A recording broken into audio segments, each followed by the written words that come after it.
Goedemiddag, welkom op onze persconferentie. Good afternoon, welcome to our press conference.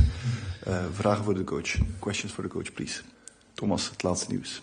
Hi coach. Hi. Ferran picked up an injury. Can you tell us how good or bad it looks? Ferran picked up an injury yesterday. Initially thought it was going to be quite bad, but it don't seem to be the case, to be fair. Still real early stages at this present moment in time, but scan reports come back very positive, and Ferran's also in a really good headspace in the sense of feeling really positive about it as well. So at this moment, I sit here not really knowing fully. We're going to take that day by day and see how he comes in tomorrow, and then leading into the weekend.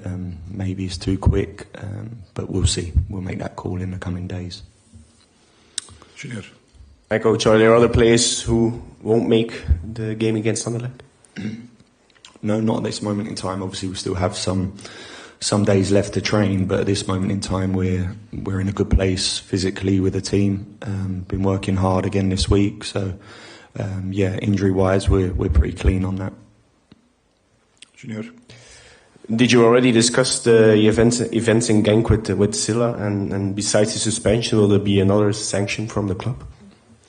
Well, I've had a conversation with Abs and explained to him how I see things. This is a very young player who's probably immature in certain moments and needs to grow and needs to develop. And I think at the football club we all understand that. My job is to guide him and to nurture him and for him to understand what's needed. I think I said it after the game that I want my players on the brink. That's what I want our team to be. I want us to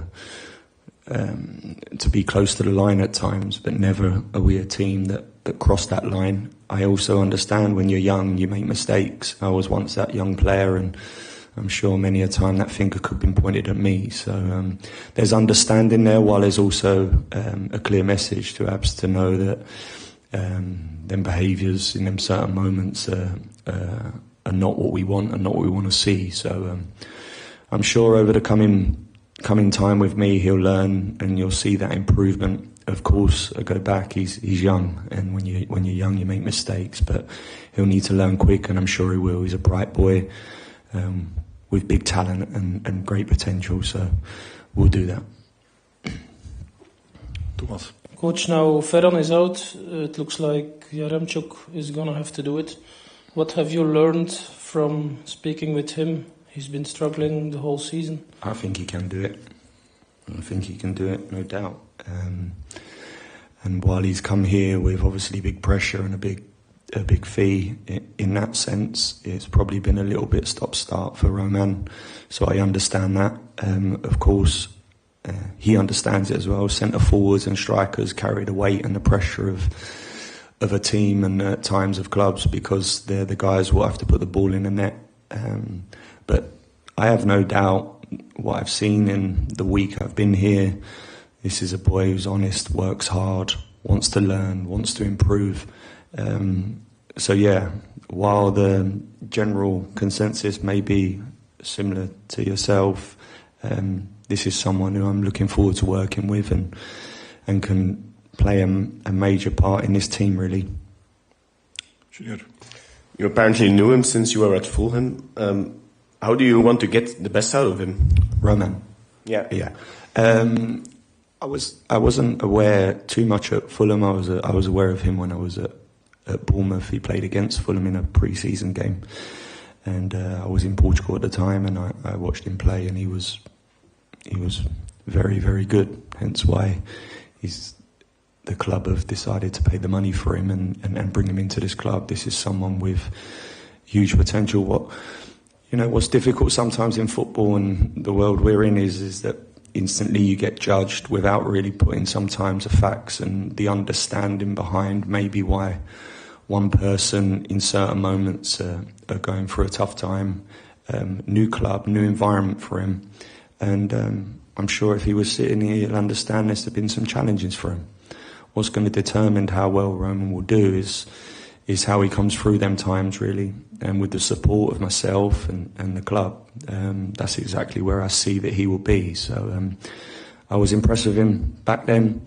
I've been impressed in a short space of time I've worked with him now, so I'm going to give every ounce of me to get him to the levels what I think that he can help us really. Thomas? I understand that you think and work in the long run, but do you agree that the team, given the situation in the table, that the team cannot make any more mistakes now?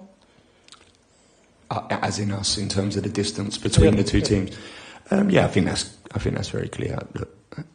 The team that sit top of the league are top of the league by some points, and that's probably not my focus at this present moment in time. My focus for us to one is to learn and to adopt the new style and to perform at a level that I believe we can perform at to get results, and that's probably the key from now. So of course there's no room for slip-ups, like you may say. I understand that, but we need to just take every game as it comes. Bit of a cliche, and I'm sure you've heard it from many people before, but it's the truth. And under a new management in myself, that's going to be vitally important. There is no magic wand, but what there is at this present moment in time, there's an endeavour, there's a desire, there's an attitude amongst everyone that wants to learn. We want to get better, we want to improve, we want to become the team that when other teams are facing us is pretty daunting really. And to get to that level and to get to that point, there is no shortcuts, and it comes down to a lot of work, my ability to give over that information to the players and the players to engage in that and obviously get us to where we need to get to, really. Dominic? Scott, this obviously you're here for the club and you know the project here and whatever, but it's an amazing opportunity for yourself. I mean, the last time I seen you was after the Bournemouth game against Liverpool, and here you are now 3 months on in the Champions League club with an amazing opportunity and adventure. And it's just, you know, how did it come about, and the opportunity basically that you've got in front of you? Yeah, I mean, look, firstly, Dominic, it's an amazing opportunity for me. Not many English managers venture abroad, and when I was sitting around for some time, obviously losing my job at Bournemouth, many offers or many opportunities come in, and probably wasn't right for me. One headspace at that moment in time, probably felt that needed a little bit of air after 3 years in management, which has been pretty relentless for me. 2 promotions and obviously a relegation in them moments, and cutting it at the right high ends of where it needed to be. And probably it was a good time to me reflect and just take some breath after 24 years of being involved in it. So that was pleasing. Was that going to be the case? Did I see that prolonging? Probably, but then this call came along, and I just felt it was an incredible opportunity for me. Yeah. I felt that the way the club handled it, how they sold it, coming to this environment as well is pretty special. So yeah, the fire come back in the belly, Dominic, and it was, look, let's get going here. Like I can't wait to get involved. I love the thought of the challenge, the different environment, the different cultures. Not scared of that one bit. In fact, the challenge, what that's going to bring, excites me massively. So yeah, I think they were the main reasons. Yeah, and can I take you back to the that day at Anfield and the sort of the emotions? I mean, remember you saying afterwards it was the worst day you felt that you'd had in your career, and then 3 days later, obviously you lose your job. What a sort of whirlwind of emotions it must have been, and how you dealt with it. Do you look back and think, did you have any regrets about like saying what you did afterwards, or was it just? Yeah. If you understand. Yeah, I understand. Yeah, listen, it's still the after the game, and that game was obviously, like I said, them words what I said were very, very true.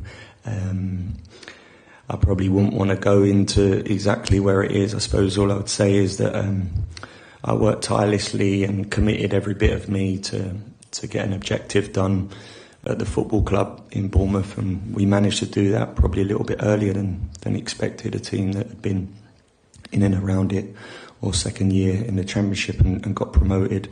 I want to win and I want to be successful and I want to try everything I can to get us in a position where that is possible, really. So, no regrets at all, really, other than pride and understanding the job we did there was an amazing one, along with everyone at the football club, not just me, of course, the football club as well. Football's, we've all been in there a long time, we know that it can be volatile and at times things change very quickly, and certainly in the position that I choose to sit in, and along with a lot of other managers, this is the events of what we sometimes face. So I suppose I don't agree with it at times, but it's part and parcel of it, really. I know, because I mean, I think you worked with 20 managers in your career as a player, didn't you? Mm-hmm. So you'd seen everything. You'd seen managers lose the job, and to be on that side of the fence as a manager, you've had every experience that you possibly can have now in football. Yeah, for sure. I've obviously, like you said, 20 years of playing, and you become accustomed to seeing it at a young age. You probably don't like anything in life when you're young and you're growing up. You're probably not fully aware things are happening around you in whatever you're doing, learning, however it is. And then over the course of time, you start realising and start experiencing things that you realise is part and parcel of it, really. So you become hardened to that, I suppose. Doesn't make it easier. Of course it don't. If you have pride and you're proud, like I certainly am, and you want to win, you want to try and be successful, but sometimes there's many bumps in the road and the journey, whether that's as a player, whether that's now as a coach and a manager. I understand that, and I'm probably a little bit hardened to that, really. Just one last one. You mentioned about just being dad again, just having those 3 months of being dad. What was it? Oh, it was amazing. It was amazing. Football, was it football runs at the weekend? Or football runs, I got to see the kids and do some football runs and do things that I've not done for some time. You commit so much, and the family just fit around you, really. I suppose that's what's happened for large parts of my life. As a player, I moved around a little bit, and my wife and the kids normally don't really have a say, and they normally follow around. So the commitment they make is massive, and while you feel guilty at times as a dad or as a husband, it was just a nice time to just do some things like what I've never done before, really. I'm sure I drove them mad. I'm sure my wife at times was just like, you get back to work. I'm doing something today. But no, it was amazing. But I go back to this.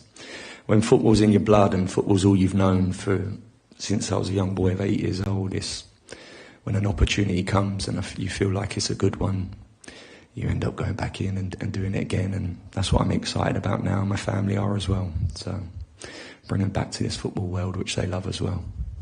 Okay. Thank you very much. Actually, one more.